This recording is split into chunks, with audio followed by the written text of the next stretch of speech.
Olá, pessoal! Pessoal, agora sim, agora nós vamos utilizar o conceito de frações equivalentes na adição e subtração de frações, ok? As aulas anteriores foram essenciais para nós termos a certeza de que, se nós conseguimos escrever as frações utilizando frações equivalentes e, ao mesmo tempo, se essas frações equivalentes tiverem o mesmo denominador, aí, pessoal, vai ficar muito simples adicionar ou subtrair frações e também, pessoal, adicionar ou subtrair frações com números inteiros, ok? Francisco, então, o conceito estudado nas aulas anteriores de frações equivalentes vai fazer com que essas duas operações sejam resolvidas de maneira simples?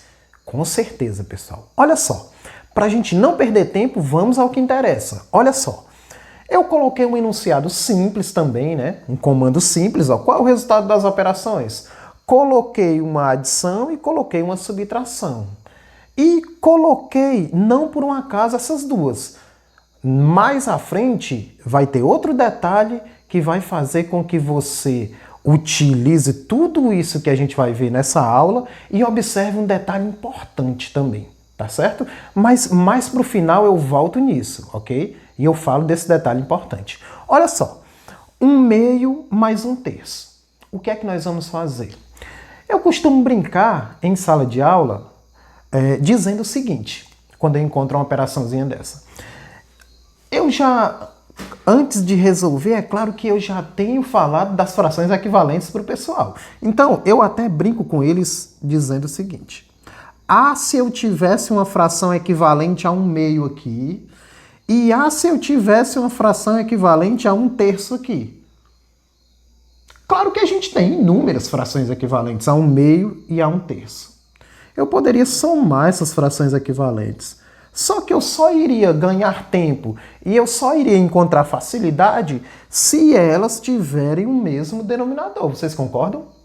Porque se forem frações equivalentes sem o mesmo denominador, aí não me ajuda em nada. Pessoal, se eu te disser que tem um macetezinho que é simples e dá pra gente chegar no mesmo denominador? E olha só, Francisco, qual seria o denominador comum a 1/2 e a 1/3 que contivesse frações equivalentes a 1/2 e a 1/3? Seria esse aqui, pessoal, ó. Francisco, 6. Francisco, de onde tu tirou esse 6? Olha só, pessoal, o macete começa aqui, ó.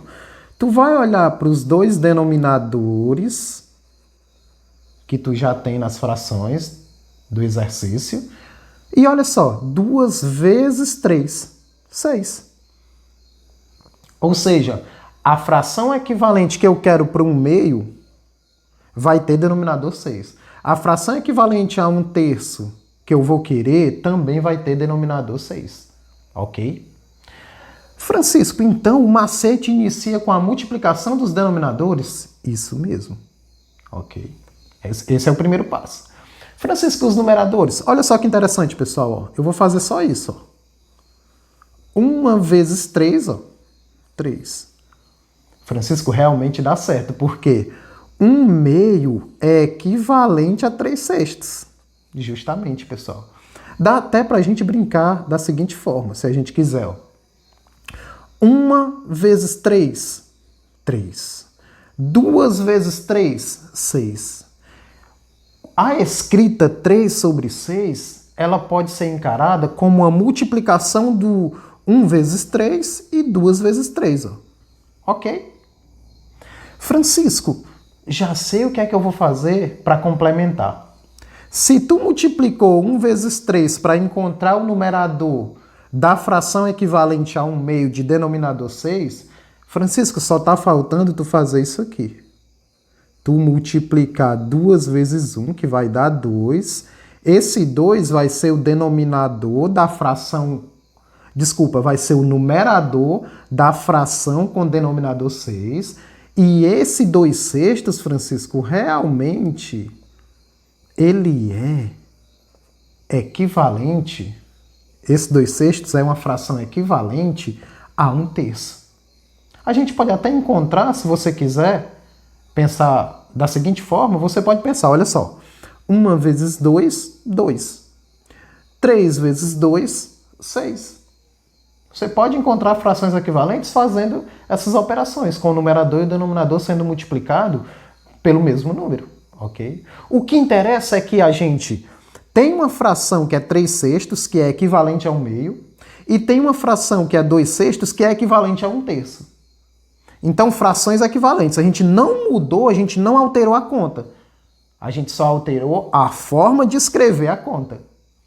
Francisco, mas realmente, quando a gente tem denominadores iguais, fica fácil.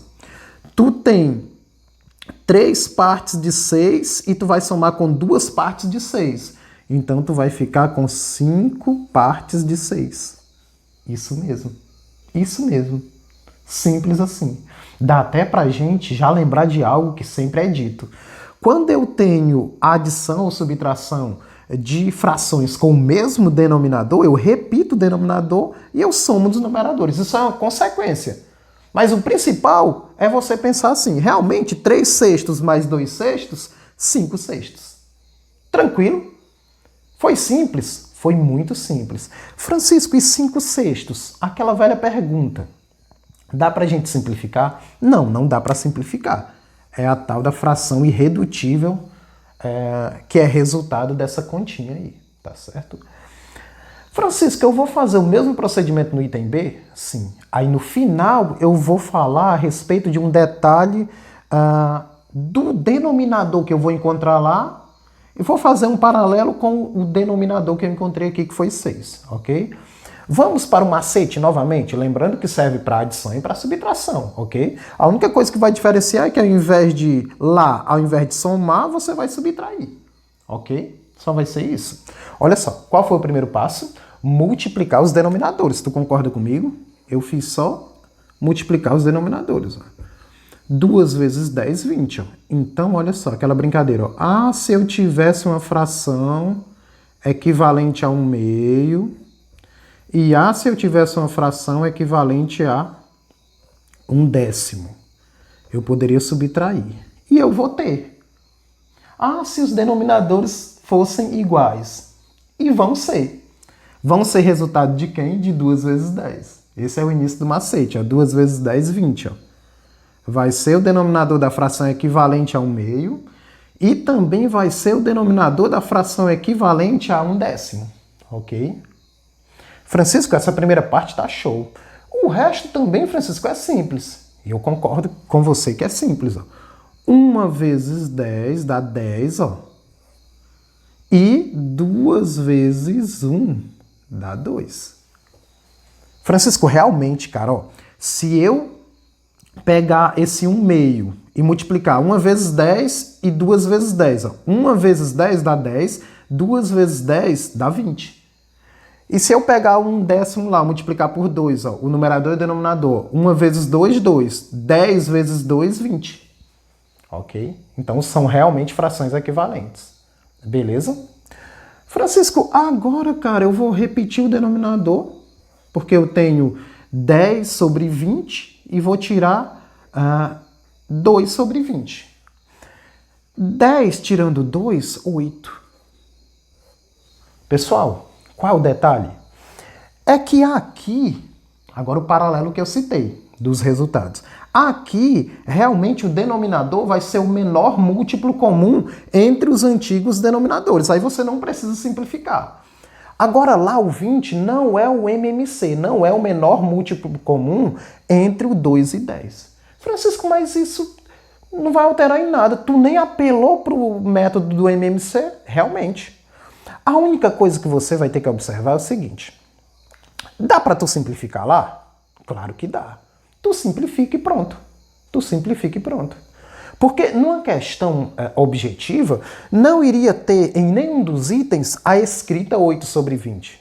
Mas iria ter a escrita da fração que seria irredutível da 8 sobre 20. Como assim fração irredutível? A fração que tu vai encontrar após tu simplificar. Tu simplifica como? Tu vai dividindo. Tu vai dividindo aqui por 2 e por 2. Ó. Vou até trazer para cá, ó. Olha só. 8 por 2 dá 4 e 20 por 2 dá 10. Francisco, ainda dá para simplificar, cara. Com certeza. Divide por 2, divide por 2. Daqui dá 2 e aqui 5. Ok. Tá certo? Então, pessoal, esse 2 sobre 5 é o resultado final, já simplificado, ok?